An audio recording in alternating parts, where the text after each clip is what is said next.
Sir, ಇವತ್ತು ಸಿದ್ದರಾಮಯ್ಯ ಅವರು ಮತ್ತೆ 5 ವರ್ಷ ನಾನೇ ಮುಖ್ಯಮಂತ್ರಿ ಅಂತ ಸಿದ್ದರಾಮಯ್ಯ ಅವರು ಪ್ರತಿ ಬಾರಿ 5 ವರ್ಷ ನಾನೇ ಮುಖ್ಯಮಂತ್ರಿ ಅಂತ ಅಂದಾಗ ಒಮ್ಮೆ ಸಂಶಯ ಜಾಸ್ತಿ ಆಗ್ತದೆ, ಡೌಟ್ ಜಾಸ್ತಿ ಆಗುತ್ತೆ. ನಿಮ್ಮನ್ನು 5 ವರ್ಷ ಆಯ್ಕೆ ಮಾಡಿದ್ದಾರೆ, ನೀವು 5 ವರ್ಷ ಆಡಳಿತ ಮಾಡಿ. ಅದು ಪ್ರತಿ ಸತಿ ನಮ್ಮದು ಬಂಡೆ ಹೆಂಗೆ, ಮೊನ್ನೆ ನಾವು 5 ವರ್ಷ ಆಳ್ತೀವಿ ಅಂದರು, ಇವತ್ತು ನಾನು 5 ವರ್ಷ ಮುಖ್ಯಮಂತ್ರಿ ಅಂದರು. ನಾವು ಹೋಗಿ ನಾನಾಗಿದೆ 2 ದಿವಸದಲ್ಲಿ. ಅಂದರೆ ಏನು ಬೆಳವಣಿಗೆ ಆಗಿದೆ. ಹೀಗಾಗಿ ಅವ್ರು ಎಷ್ಟು ಬಾರಿ ಒತ್ತಿ ಹೇಳ್ತಾರೆ ನಾನು 5 ವರ್ಷ ಮುಗಿಸ್ತೇನೆ ಅಂತ, ಅಷ್ಟು ಸಂಶಯಗಳು ಬರ್ತಾ ಇದೆ.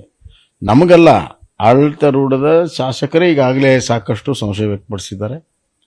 ಅವರ ತಮ್ಮ ಅಭಿಪ್ರಾಯವನ್ನು ಕೂಡ ಎಲ್ಲ ಕಡೆ ಹೇಳ್ತಾ ಇದ್ದಾರೆ. ಹೈಕಮಾಂಡ್ಗೂ ಕೂಡ ಗೊತ್ತಿದೆ.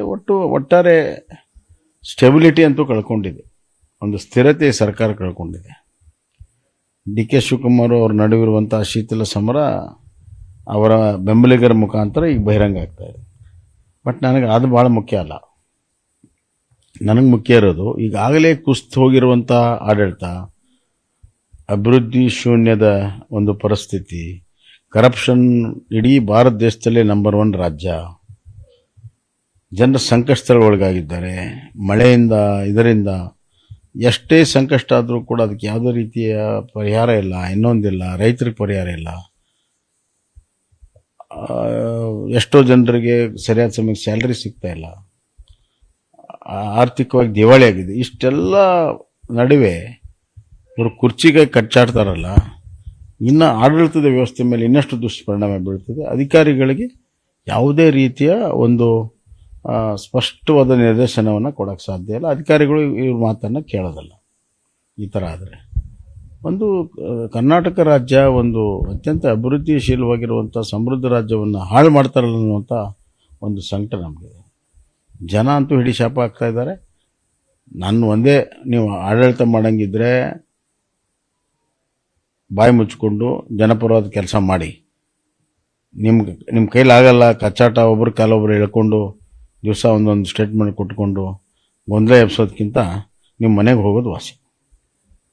ಒಂದ್ ಕಡೆ ಸುರ್ಜಿವಾಲ ಬರ್ತಾರೆ, ಇನ್ನೊಂದ್ ಕಡೆ ಅವರೇ ಶಾಸಕರು ಹೇಳ್ತಾರೆ ಸಂಕ್ರಾಂತಿಗೆ ಕ್ರಾಂತಿ ಆಗುತ್ತೆ ಅನ್ನೋದು. ಇದನ್ನೆಲ್ಲ ಬಿಜೆಪಿ ಹೇಗೆ ನೋಡ್ತಾ ಇದೆ? ಇಲ್ಲ, ಬಿಜೆಪಿ ವಿರೋಧ ಪಕ್ಷವಾಗಿ ನಾನು ಹೇಳಿದ್ನಲ್ಲ, ಇವತ್ತು ಅವ್ರು 5 ವರ್ಷ ಆಡಳಿತ ಮಾಡಬೇಕು ಅನ್ನೋಂಥದ್ದು ತಪ್ಪು ಮಾಡಿದಾಗ ನಾವು ಎತ್ತಿಡಿಬೇಕು ಅನ್ನೋಂಥದ್ದು ಇತ್ತು. ಆದರೆ ಯಾವುದು ಕೊನೆ ವರ್ಷ ಬರಬೇಕು ಅದು 2.5 ವರ್ಷಕ್ಕೆ ಬಂದು ನಿಂತಿದೆ. ಬಿ ಜೆ ಪಿ ರಾಜಕೀಯ ಡೆವಲಪ್ಮೆಂಟನ್ನು ಭಾಳ ಕ್ಲೋಸಾಗಿ ವಾಚ್ ಮಾಡ್ತಾ ಇದೆ. ನನಗನ್ನಿಸ್ತಾ ಇದೆ ಬಿ ಜೆ ಪಿಯ ಒಟ್ಟಾರೆ ಒಂದು ಅಭಿಪ್ರಾಯ 2026ಕ್ಕೆ ಮಧ್ಯಂತರ ಚುನಾವಣೆ ಕರ್ನಾಟಕದಲ್ಲಿ ಬರ್ತದೆ. 2026 ಸರ್, ಇಷ್ಟೆಲ್ಲ ತಾವು ವಿರೋಧ ಪಕ್ಷದಲ್ಲಿ ಇಟ್ಕೊಂಡು ಎಲ್ಲ ಹೋರಾಟವನ್ನು ಮಾಡ್ತೀವಿ ಅಂತ ಹೇಳ್ತೀವಿ ಸರ್ಕಾರ. ನಮ್ಮ ಪಕ್ಷದಲ್ಲೇ ಈ ರೀತಿಯ ಒಂದು ಆಂತರಿಕ ಸಮಸ್ಯೆಗಳು, ಇನ್ನು ಅಧ್ಯಕ್ಷ ವಿಚಾರದಲ್ಲಿ ಪದೇ ಪದೇ ಹೇಳಿಕೆಗಳು. ಅಲ್ಲ, ನಮ್ಮ ಪಕ್ಷದಲ್ಲಿ ಯಾವುದು ಗೊಂದಲ ಏನಿಲ್ಲ. ಈಗ ಅಧ್ಯಕ್ಷರ ಬಗ್ಗೆ ಕೇಂದ್ರ ತೀರ್ಮಾನ ಮಾಡಿಕೊಳ್ಳೋ ಸಂದರ್ಭದಲ್ಲಿ ಅಲ್ಲಿ ಹೇಳಿಕೆ ಆಗಿರ್ಬೋದು, ಆದರೆ ಯಾವುದೇ ರೀತಿಯ ಗೊಂದಲ ಇಲ್ಲ. ಅಂತಿಮವಾಗಿ ನಮ್ಮ ಕೇಂದ್ರ ನಾಯಕತ್ವ ಏನು ನಿರ್ಣಯ ತೆಗೆದುಕೊಳ್ತದೆ ಅದಕ್ಕೆ ಎಲ್ಲರೂ ಕೂಡ ಬದ್ಧರಾಗ್ತಾರೆ.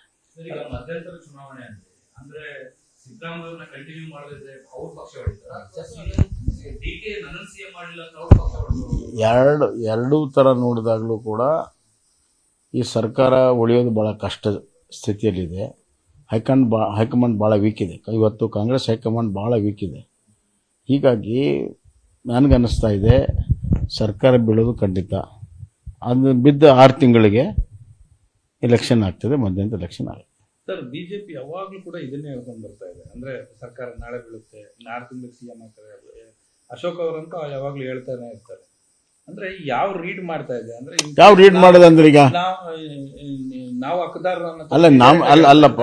ಈಗ ನಾನು ಒಂದು ಮರು ಪ್ರಶ್ನೆ ಕೇಳ್ತೀನಿ. ಮಾಧ್ಯಮದವರೇ ನೀವೇ ಹೇಳ್ತೀರಾ ಅವ್ರು ಹಿಂಗೆ ಸ್ಟೇಟ್ಮೆಂಟ್ ಕೊಟ್ಟರು, ಸರ್ಕಾರ ಉಳಿಯಲ್ಲ ಅಂತ ಅನ್ನುವಂಥದ್ದು ವಿಶ್ಲೇಷಣೆ ಮಾಧ್ಯಮದಲ್ಲೂ ಆಗ್ತಾ ಇದೆ, ಜನಸಾಮಾನ್ಯರಲ್ಲೂ ಆಗ್ತಾ ಇದೆ, ಎಲ್ಲಕ್ಕಿಂತ ಹೆಚ್ಚಾಗಿ ಅಧಿಕಾರಿ ವರ್ಗದಲ್ಲಿ ಆಗ್ತಾ ಇದೆ.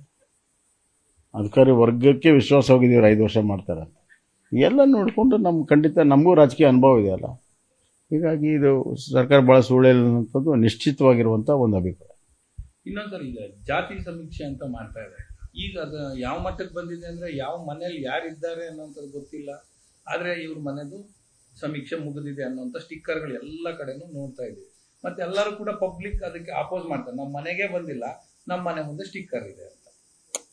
ಇದು ಈ ಆಂತರಿಕ ರಿಸರ್ವೇಷನ್ ಸಲುವಾಗಿ SC ಇದು ಭಾಳಷ್ಟು ಗೊಂದಲಗಳ ಗೂಡಾಗಿದೆ.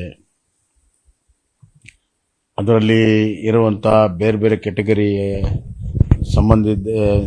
ಇದ್ದವರು ಮನೆಗೆ ಹೋಗಿಲ್ಲ, ಆ ಕೆಟಗರಿ ಇದ್ದವ್ರು ಹೇಳಾಗ್ತಾ ಇರಲಿಲ್ಲ. ಕೆಲವು ಕಡೆ SC ಜನ ವಿಶೇಷವಾಗಿ ಬೆಂಗಳೂರಿನಲ್ಲಿ ಯಾವುದೇ ರೀತಿಯ ಸಹಕಾರವನ್ನು ಕೊಟ್ಟಿಲ್ಲ, ಆದರೂ ಕೂಡ ಅವ್ರ ಮನೆಗೆ ಸ್ಟಿಕ್ಕರ್ ಹಚ್ಕೊಂಡು ಬಂದಿದ್ದಾರೆ. ಹೀಗಾಗಿ ಇದು ಮಾಡುವ ಪದ್ಧತಿನೇ ಅಲ್ಲ, ಎನ್ಯುಮರೇಷನ್ ಮಾಡೋ ಪದ್ಧತಿನೇ ಅಲ್ಲ. ಇದಕ್ಕೆ ಇಂಡಿಪೆಂಡೆಂಟಾಗಿ ಬಾಡಿ ಇರಬೇಕು. ಇಂಡಿಪೆಂಡೆಂಟ್ ಬಾಡಿ ಭಾಳ ಸೂಕ್ಷ್ಮ ವಿಚಾರಗಳು ಜನರನ್ನ ವಿಶ್ವಾಸ ತೆಗೆದುಕೊಂಡು ವಿಶೇಷವಾಗಿ ಆ ಸಮುದಾಯದ ಒಂದು ಸೂಕ್ಷ್ಮ ಪರಿಸ್ಥಿತಿಯನ್ನು ನೋಡಿಕೊಂಡು ಅವರನ್ನು ವಿಶ್ವಾಸ ತೊಗೊಂಡು ಮಾಡಬೇಕಾಗತ್ತೆ.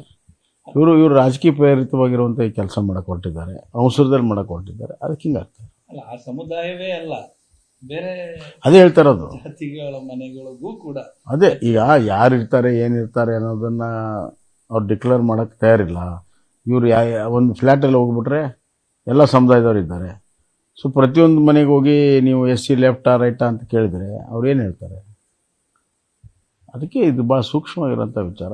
ಭಾಳ ಸಿಸ್ಟಮೆಟಿಕ್ಕಾಗಿ ಸೈಂಟಿಫಿಕ್ಕಾಗಿ ಫಸ್ಟು ಆ ಸಮುದಾಯಗಳನ್ನು ವಿಶ್ವಾಸ ತಗೊಂಡು ಅವರು ಆನ್ಲೈನಲ್ಲಿ ಎನ್ಯುಮರೇಷನ್ ಮಾಡಿ ಆಮೇಲೆ ಅದು ರೀಕನ್ಫರ್ಮೇಷನ್ಗೆ ಫಿಸಿಕಲಿಯಾಗಿ ಹೋಗ್ಬೇಕು.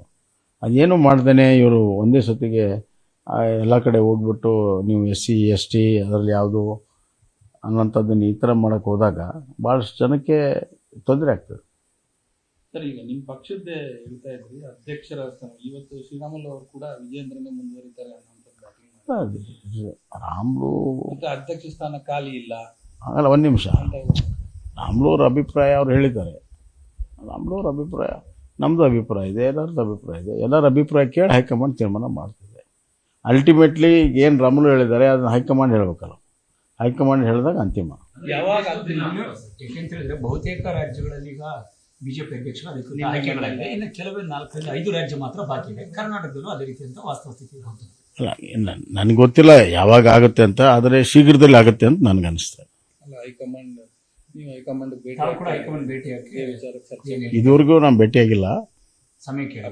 ಸಮಯ ಕೇಳಿದ್ದೀನಿ, ಭೇಟಿಯಾಗಿಲ್ಲ. ಆದರೆ ನನಗೆ ಅನಿಸೋ ಮಟ್ಟಿಗೆ ಆದಷ್ಟು ಬೇಗನೆ ಪ್ರಧಾನಮಂತ್ರಿಗಳು ವಿದೇಶ ಪ್ರವಾಸ ಬಂದ ತಕ್ಷಣವೇ ಆಗುವಂಥ ಎಲ್ಲ ಸಂಭಾವನೀಯ ಸನ್ನಿವೇಶಗಳಿದೆ ಅಷ್ಟೇ. ಕೇವಲ ಅಧ್ಯಕ್ಷ ಸ್ಥಾನ ಮಾತ್ರವಲ್ಲ, ಜೊತೆಗೆ ವಿಪಕ್ಷ ಸ್ಥಾನದ ಅದು ಕೂಡ ಬದಲಾವಣೆ ಆಗುತ್ತೆ ಅನ್ನೋದ್ರ ಬಗ್ಗೆ ಚರ್ಚೆ.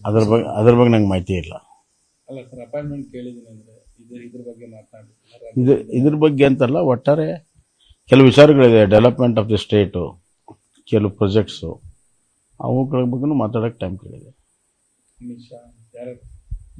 ನಾನು ಇವ್ರಿಗೆ ನಮ್ಮ ಡಿಫೆನ್ಸ್ ಮಿನಿಸ್ಟರ್ ಕೇಳಿದ್ದೀನಿ, ಒಂದು ಡಿಫೆನ್ಸ್ ಸ್ಕೂಲ್ ಮಾಡಬೇಕು ನಮ್ಮ ಕ್ಷೇತ್ರದಲ್ಲಿ ಅಂತ, ಆ ವಿಚಾರಕ್ಕೆ. ಯಾಕಂದರೆ ನಾವು ಸಂಗೊಳ್ಳಿಯಲ್ಲಿ ಮಾಡಿದಾಗ ನಾನೇ ಬಂದು ರಾಜನಾಥ್ ಸಿಂಗ್ ಭೇಟಿಯಾಗಿ ಮಾಡಿಸಿದ್ದೆ. ಅದು ನಡೀತಾ ಇದೆ, ಚೆನ್ನಾಗಿ ನಡೀತಾ ಇದೆ. ಅದೇ ರೀತಿ ಒಂದು ನಮ್ಮ ಕ್ಷೇತ್ರದಲ್ಲೂ ಮಾಡಬೇಕು ಅಂತ ಕೇಳಿದ್ದೀನಿ. ಫೈನಾನ್ಸ್ ಮಿನಿಸ್ಟರ್ ಕೇಳಿದ್ದೀನಿ,